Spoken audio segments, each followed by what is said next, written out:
Crystal, what do you like about reading? I like reading, or what I like about reading is that when I'm on a plane and there's turbulence, it distracts me from screaming and getting everyone all riled up.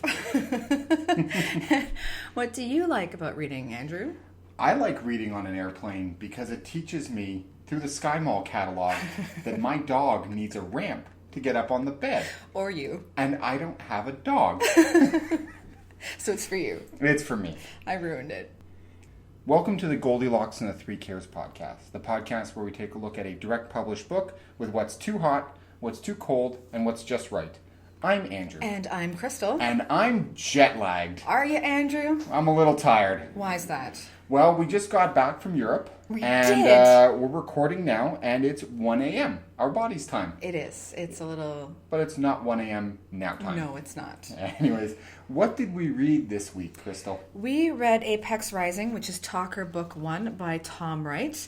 And this book was a request. Ooh, so thank you very much, Tom, for reaching out to us. As always, folks, we're looking for more books to review, so if you do have one, reach out to us. What was this book about? Well, first of all, this was a self-described popcorn fantasy novel. There's nothing wrong with popcorn anything. No, there isn't. Popcorn shrimp, Which popcorn is movies. Butter on all of it. All of it. This book was about a woman. Well, it's actually about two people. The first character we have is Katria. She was betrayed 3 years ago by her king, and she spent her time training and learning how to fight so that she can exact vengeance on the king. And on the other character, Neru, who is the prince, who slowly discovers that the kingdom isn't as happy as he thought it was. There's a group of people called the Apex who are slowly trying to take over the throne. They are rising. They are rising. And the special thing about this world is that there are people who are talkers. So that means that they have a special relationship, sort of like a familiar, with a particular animal. So for Katria, it's rats. She's a rat talker. And with Naru, he is a hummingbird talker. And what was too hot about Apex Rising? What was there too much of? The first thing we're going to talk about is that there was no description. What do you mean by that? In this book. I found it very difficult to keep track of where we were. Mm-hmm. There were two main sort of scenes or sets that we were looking at. One was at the palace or the city, and the other was in a town outside of the city. So I could locate based on that information. Mm-hmm. But I can't tell you what the palace looked like, and I can't tell you what, the forest looked like that they were traveling through. I don't really, quite remember what the characters look like either. Yeah. There was just a lack of description. And now that stylistically to make the book more popcorn, to make it move along a little bit quicker, to allow the reader's mind to fill in those things? Or was it something that you feel that was just missing? Personally, I feel like it was missing. Mm-hmm. Regardless of what you write, popcorn or epic or young adult or romance, I can't visualize everything on my own. And it felt a little surface level to me. I couldn't get a deep dive into this cool world that we had. Mm-hmm. It's based in Africa as well, which is also something a little bit different. But at no point are we told that we're in Africa. Mm-hmm. I would not have really known that if I hadn't read that in the description. Now, this is something I know with your writing that you struggle with is description. You like to write dialogue. Yes, indeed. I do. I love dialogue because it just comes naturally. Yeah. We talk a lot, Andrew. I don't know if you knew that. I know that too well. Oh, thank you. Good. No, but you're right. Description is something that I pretty much leave out of my first drafts. I'm not going to lie. And it's something that I then add in later.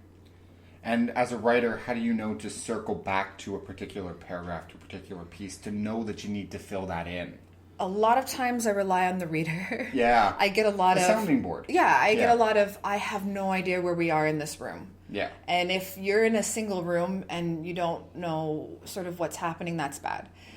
Secondly, I've been sort of working at this long enough to know that it's a problem that I have, and I can't quite, sweep it under the rug. So it is something that I consciously go back, I make notes, and I go back for a review and just enter in description wherever I can. Was there anything else that was too hot? The ending was a bit anticlimactic for me. I felt like, without ruining the ending, there's this big climactic scene, and then it just falls flat for the last, couple of chapters. Now, this is the first book in a series. Does it not tie up the book's points, or does it leave those open, or does it leave it? Does it jump too quickly into the next book? I think it jumps too quickly into the next book because we have Katria and Naru, and on his part there's a romantic interest, and I feel like they come together too quickly. They collide. Yes, they basically collide. Again, I hope I'm not giving too much of the ending away, but it was very rushed. It felt rushed. What was too cold? What was there not enough of? There were many places that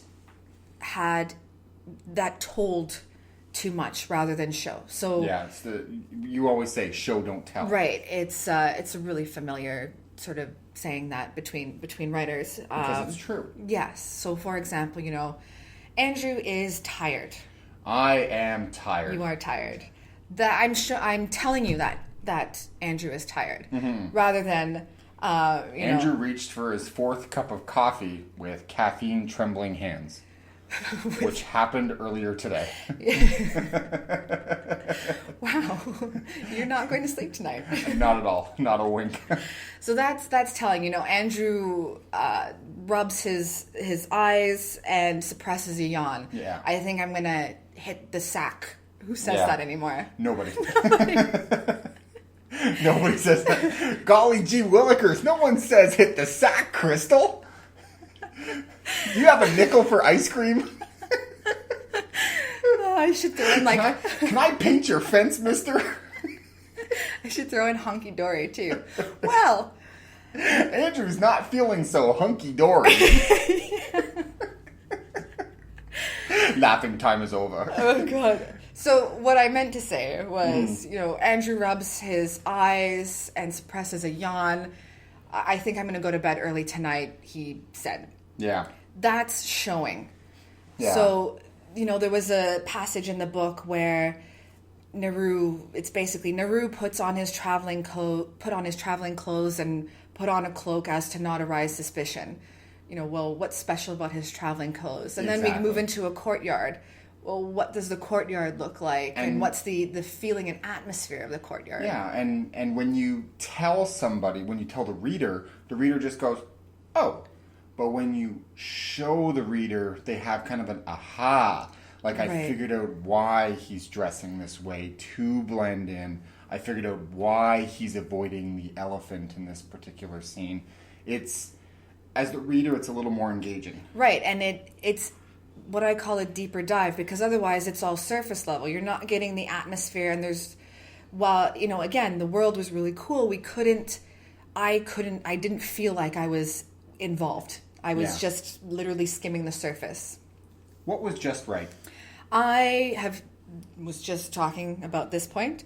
I thought that the world was really interesting and unique. Yeah. Again, it takes place in Africa, which is not a normal or usual fantasy. Yeah, it's usually some fantasy land that resembles pastoral England. Right. Whereas this does not. Or very medieval, clearly, right, exactly. Yeah. I also thought the talkers was a really great concept. I mean, especially Katria, she has the ability to talk to rats, which is an interesting animal because you think, like you said, it's rats and hummingbirds for the 2 principal characters. Right. I would have picked lions and blue whales. Like, What are you going to do with a blue whale? it has a heart the size of a Volkswagen, Yeah, but like... according to Wikipedia, Crystal. No, you pick something that's like larger and that has more presence. Whereas these are animals that, a hummingbird is essentially something that can go into places and can find out information because it can hover, and a rat, Right. same thing. It creates a unique approach. Well, for Catra, she was the spy master for the king. So having rats, I think, really highlights that job that she had, that she was almost killed for. And you're right, a rat is kind of a really unique, cool sort of animal to have. They're everywhere. Yeah. So if you lose some of your bonds with your animals, you can find them elsewhere. Hummingbirds are kind of cool because they can poke you in the eye, right? When you're not looking, it's like, wah! That happened to me just yesterday. Yeah. Hummingbird just like poked I was just you in sitting there, and Hummingbird was like, "Hey, buddy, can I have $5?" Your head is in the way. Your head's too big. Now, you also said that you really liked the way that Catria looked. Yes. So I did enjoy the fact that our female protagonist, as part of why she wants vengeance, is because she was almost burnt alive, and she's sort of horribly disfigured and scarred and has a raspy voice. So she's not the typical beautiful heroine that everyone falls in love with. Yeah. So that was Apex Rising, book 1 in the Talker series by Tom Wright. And again, Tom, thank you very much for reaching out to us to request. Where would we find this book, Crystal? This book is available on Amazon. And where do we find us? We are at www.everythingstemporary.com, at everythingstemp on Twitter. Go for it. And on YouTube at Goldilocks and the Three Cares, or under Everything's Temporary, one word. Thank you very much for listening. We really appreciate the clicks. And if you like what you heard, tell a friend. For Goldilocks and the Three Cares podcast, I'm Andrew. And I'm Crystal. Until next time, keep reading. Thank you very much for listening, everybody. And if you like what you heard today, tell a friend. Get us to subscribe. I'm not doing well. It's okay. Get us to... You're tired, remember?